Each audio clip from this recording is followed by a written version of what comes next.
Joining me now, NBC's Aaron Gilchrist covering the White House.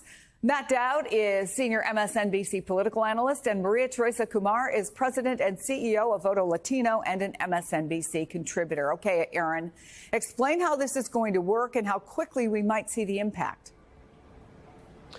Well, Chris, effectively, this order is now in place. As we understand it, President Biden signed the executive order this morning, and so these new rules are now in place at the U.S. border with Mexico. And the goal here, as we understand it from senior administration officials earlier today, is really to prevent migrants who approach the border or cross the border unlawfully from getting asylum here in the United States. And as we see this go into effect, the plan is that if daily encounters reach 2,500 a day, people trying to cross into the United States not at a port of entry, then that would trigger this rule. And as you noted, the average right now, as we understand it, is about 4,000. And so effectively, this rule could be used as of today to keep people from being able to get into the United States to seek asylum. There are some carve-outs, some exceptions to this rule, a fairly decent list of them that people will be able to reference a credible fear, and then that would trigger a different sort of investigation.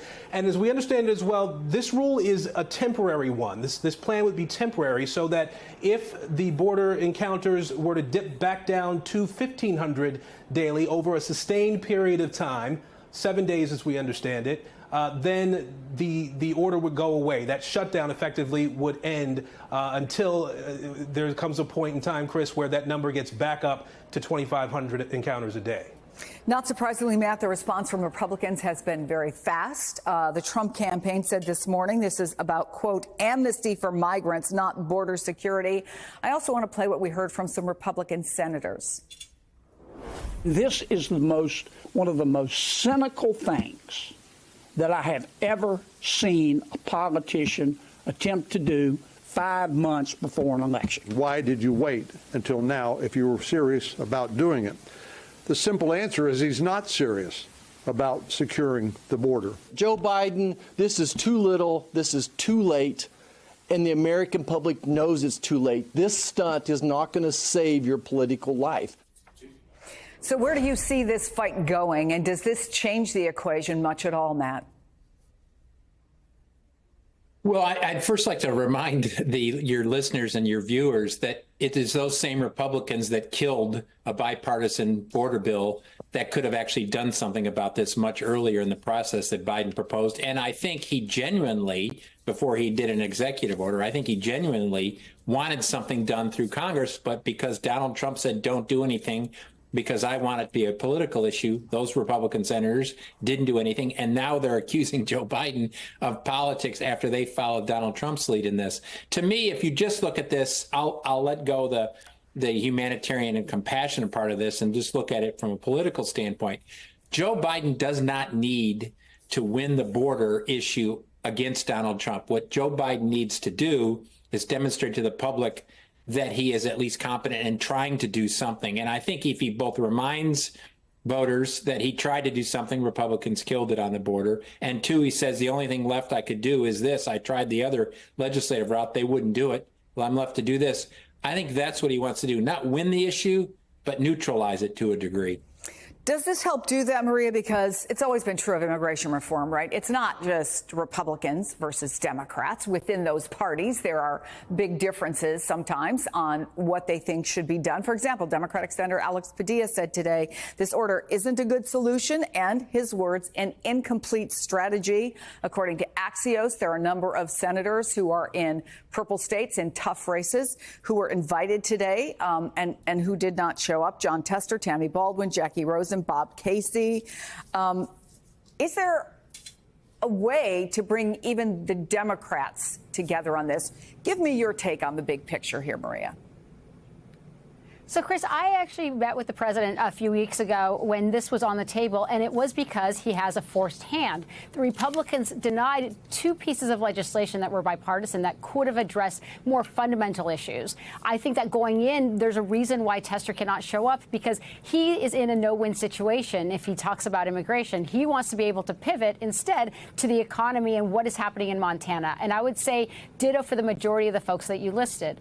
I do think, though, that what we're seeing at the border is the lack of real investment in Latin America in the last 45 years. If Americans want to fix the issue at the border, they have to be comfortable with the hard decisions of how are we working closely with our southern neighbors. I would also encourage the administration to continue talking about the other executive actions that are on the table, because while this is going to be an issue for folks come November, if you're looking at individuals in Arizona, individuals in Nevada, what they're going to care about is what kind of relief are there on the table and available for those individuals that have been here for decades, who have American voters, who are American citizens. That's what they're looking for. But at the end of the day, when you look at this overall, it's an imperfect solution? Absolutely. Do the Republicans have to come to the table to solve the fundamental issues of why people are streaming across the border?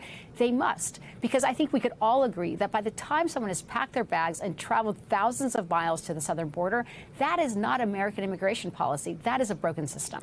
But let me go to the key political question that absolutely is here when we're looking at June in an election year, which is there have been warning signs flashing, right? Trump has been gaining with Latino voters.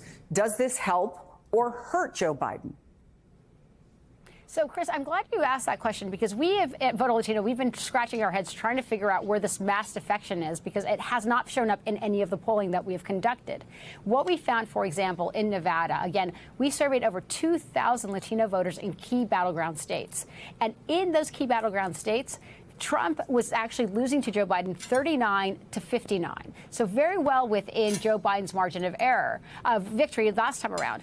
What we found that was really interesting to us, Chris, was not that the folks were defecting to Trump, is that the moment you added a third-party candidate like an RFK, you actually saw a drop in Biden's polls by close to 15%. So in a place like Nevada, what Biden's going to have to do is absolutely talk about the economy, but again, also talk about what kind of economic and immigratory relief is he going to offer to the citizens, to the children and to the parents of American citizens. That is where the equation changes. It's less about the southern border, but very much to the person who is sitting at the dinner table, who has lived in this country for decades, saying, what kind of relief and protection are you going to offer my loved one? It's also, Matt, as you well know, the messaging that's been out there on the border from Joe Biden, from Republicans, that there's this massive crime wave, that everybody who's coming over is some sort of criminal, all of these things that have no basis in fact. But polls have shown that illegal immigration is very much on the minds of U.S. voters. NBC News found it's essentially tied with inflation and the cost of living as the top concern among registered voters. We took that poll just 6 weeks ago. And there was another CNBC poll from March that showed Trump with a 30-point advantage on that issue over President Biden. So, you know, we heard it from one of the Republican senators, so I'll ask you the question, is this too little too late? Well, you know, I'll just remind people, I was chief strategist in 2004, and the number one issue in 2004 when George Bush ran for re-election was the economy. We didn't talk about the economy but 5% of the time because we knew we had a disadvantage of it. We talked about national security and international relations, where we had a big advantage on. I think, going back to what I said earlier, I think all Joe Biden needs to do, he needs to show that he's doing something on this and neutralize. He doesn't need to win it, neutralize it. What Joe Biden wants to talk about, in my view, is the number 3 issue on that list, which is threats to democracy and, broadly speaking, and freedom. He needs to neutralize the issues that Donald Trump has an advantage on. This is winning, how you win with your Joe Biden. And then talk about the issue he has an advantage on, which I believe is the most fundamental threat in America today, which is to our democracy. That's how you do it. If he has a campaign that thinks he's going to win on the border or win on immigration, that's a fool's errand. He needs to neutralize and then talk about the issue he has an advantage on.